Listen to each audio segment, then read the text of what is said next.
Okay, so good day everyone. We will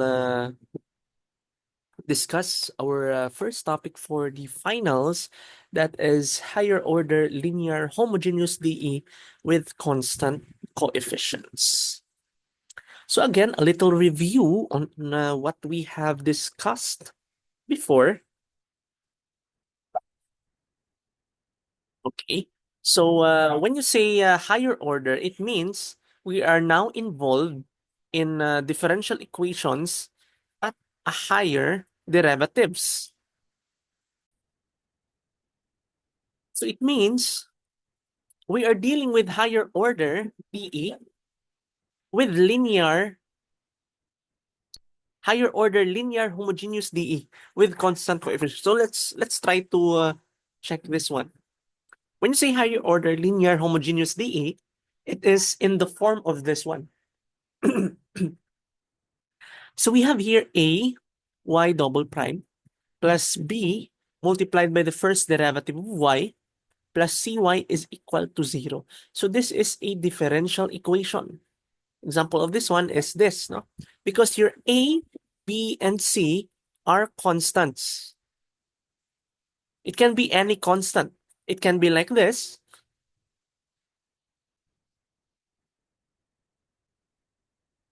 Okay? Can be like this. Because your A, B, and C can be any constants. So if that is the form of our differential equation, it means we could solve that differential equation using this technique. So the first thing to do is we will convert this differential equation into your characteristic equation. Actually, in converting your differential equation into your characteristic equation, it is just easy because what you will do is you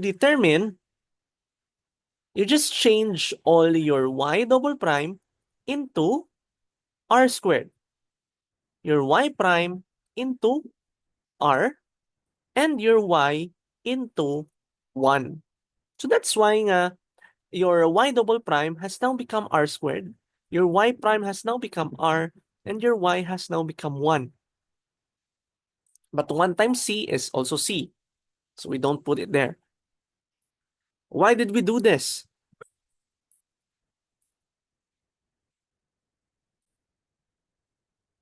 Because later on, we will get the roots, actually. So we are only converting your differential equation into your characteristic equation in order to get the roots.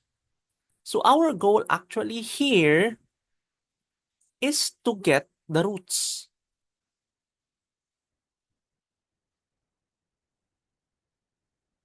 Okay. So in order to get the roots, it means, okay, we will use our calculator to get the roots R1 and R2. Okay, later on, we will get into that. Actually, this is just a quadratic equation. So it means if you don't have your calculator, you can use your quadratic formula, but that is not advisable. Okay. So what now after you get your roots? So after you get your roots, R1 and R2, what you need to do is you check on our cases. We only have 3 cases wherein the general equation is fixed. So our first case, when R1 and R2 are real and distinct. When you say real and distinct, your roots are real. It means there are no imaginary numbers into that. There are no square root of negative ones. There are no I. And distinct, it means R1 and R2 are different numbers. Okay. So if your R1 and R2 are real and distinct, this is already the general equation. That's it. You just need to copy and exchange the R1 and R2 into the roots that you have defined. No? Example, after putting it in your calculator, you have R1 is equal to 2 and R2 is equal to 3. So it means your answer is C1 e raised to 2x plus C2 e raised to 3x. That's it. it doesn't matter if that is also correct if you put it like this one, C1 e raised to 3x plus C2 e raised to 2x. Why is that? Because this C1 and C2 only denotes constants of differential equation or arbitrary constants. So it doesn't matter what is the order of your constant as long as it is constants. No? And C1 and C2 only denotes, why is that? May 1 and 2, it only denotes that the C1 is different from C2. Okay, so let's try to solve some problems. So we have examples here. We find the general solution of this example. Okay. So how can we find the differential equation of this example? So first, we need to check our characteristic equation. So again, we will convert this one into r squared. Huh? So this would now be r squared minus 20r plus 99 equals 0. Wherein the value of your A is 1, the value of your B is negative 20, and the value of your C is 99. Okay, why is that? Because later on, we will go onto our calculator, then you go to mode, equation, take note. So you press the down button, then we go to your quadratic equation. So it will show you the values of A, B, and C. So what you need to do is you just input the value of A here, the value of B here, and the value of C here. Then you press equals, it will give you the two roots. So the roots are 11 and 9. So it means your R1 is 11 and your R2 is 9. And after that, if we have now determined your R1 and R2, your general solution would now be y equals C1 e raised to 11x plus C2 e raised to 9x. That is our answer. Okay? Next example. So we have here 2y double prime minus 4 times the first derivative of y minus 6y equals 0. So again, we will convert this one into our characteristic equation. We have 2r squared minus 4r minus 6 equals 0. The value of your a is 2, the value of your b is negative 4, and the value of your c is negative 6. Then you input it on your calculator. 2, negative 4, negative 6. So your roots are 3 and negative 1.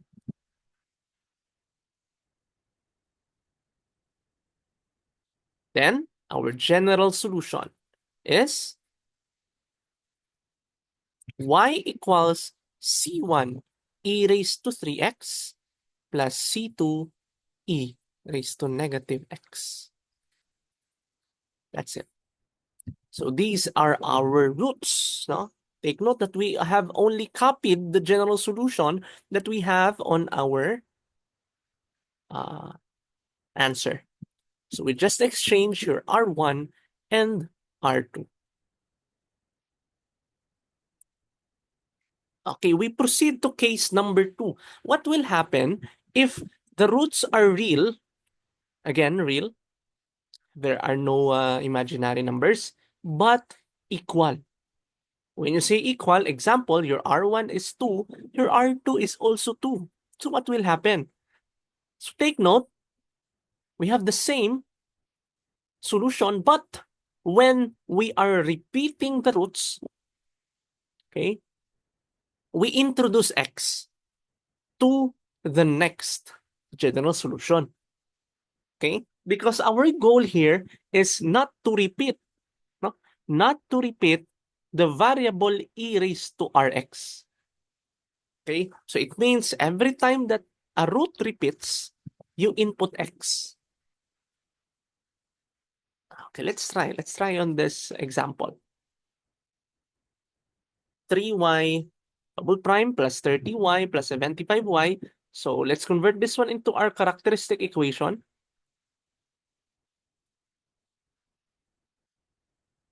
So this will now be your A is 3, your B is 30, and your C is 75. Okay, then you input this one on your calculator, 3, 30, 75, -5. Okay, what you can notice is it only shows one root. Once the calculator shows one root, it means the roots are equal. Okay, so it means R1 is -5 and R2 is also -5. So your answer for the general solution is y equals C1 e raised to -5x plus C2. Again, the roots are repeating, so introduce x e raised to -5x. So that is our answer.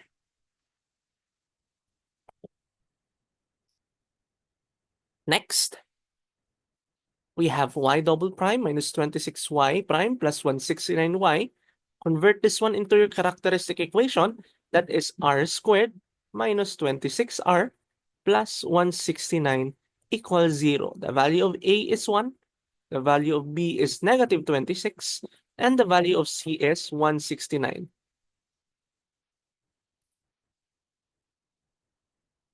Okay, so let's get the roots. 1, -26, and 169, 13. That's it. One root, 13. So it means R1 is 13 and R2 is 13.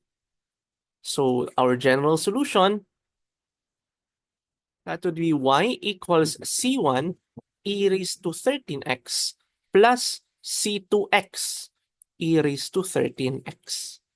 That is our final answer.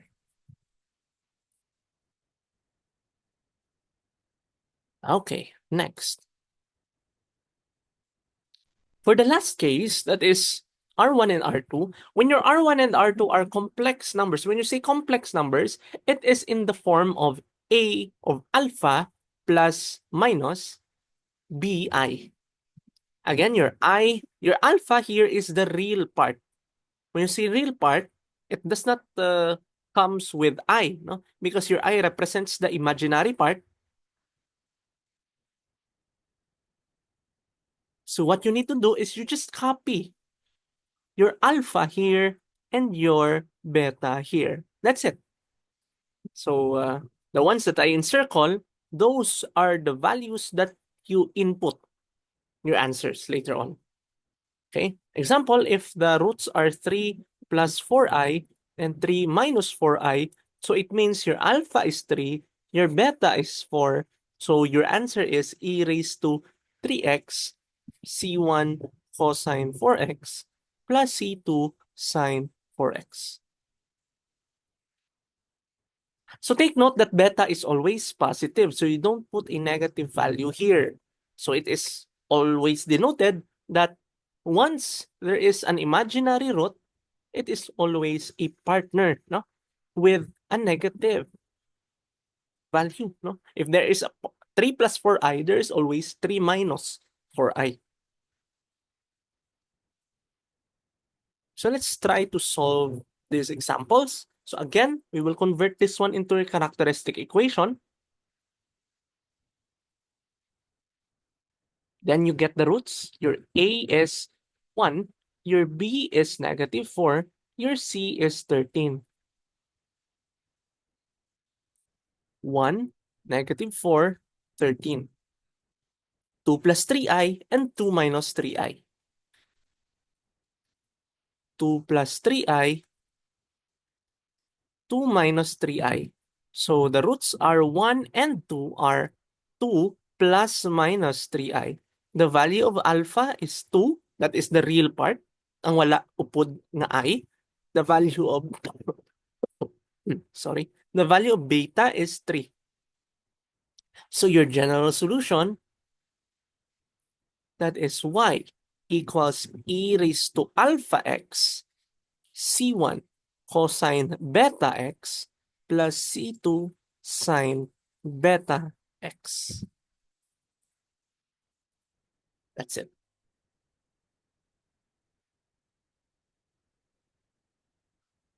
Then we proceed to our last example. So we convert this one into a characteristic equation. This would be the value of A is 1, the value of B is negative 26, and the value of C is 169. Then we get the roots. 1, negative 26, 169, 13. Okay, is it really 13? I think nagtalang siya nga example. This must be on your repeated roots, no? I think nag-repeat twice. Okay. Nag-repeat twice ang exam. So let's just disregard this one. Okay, I'll just put a scenario here. What if your R1 value is negative 3i and your R2 is positive 3i. So it means your R1 and 2 is positive negative 3i.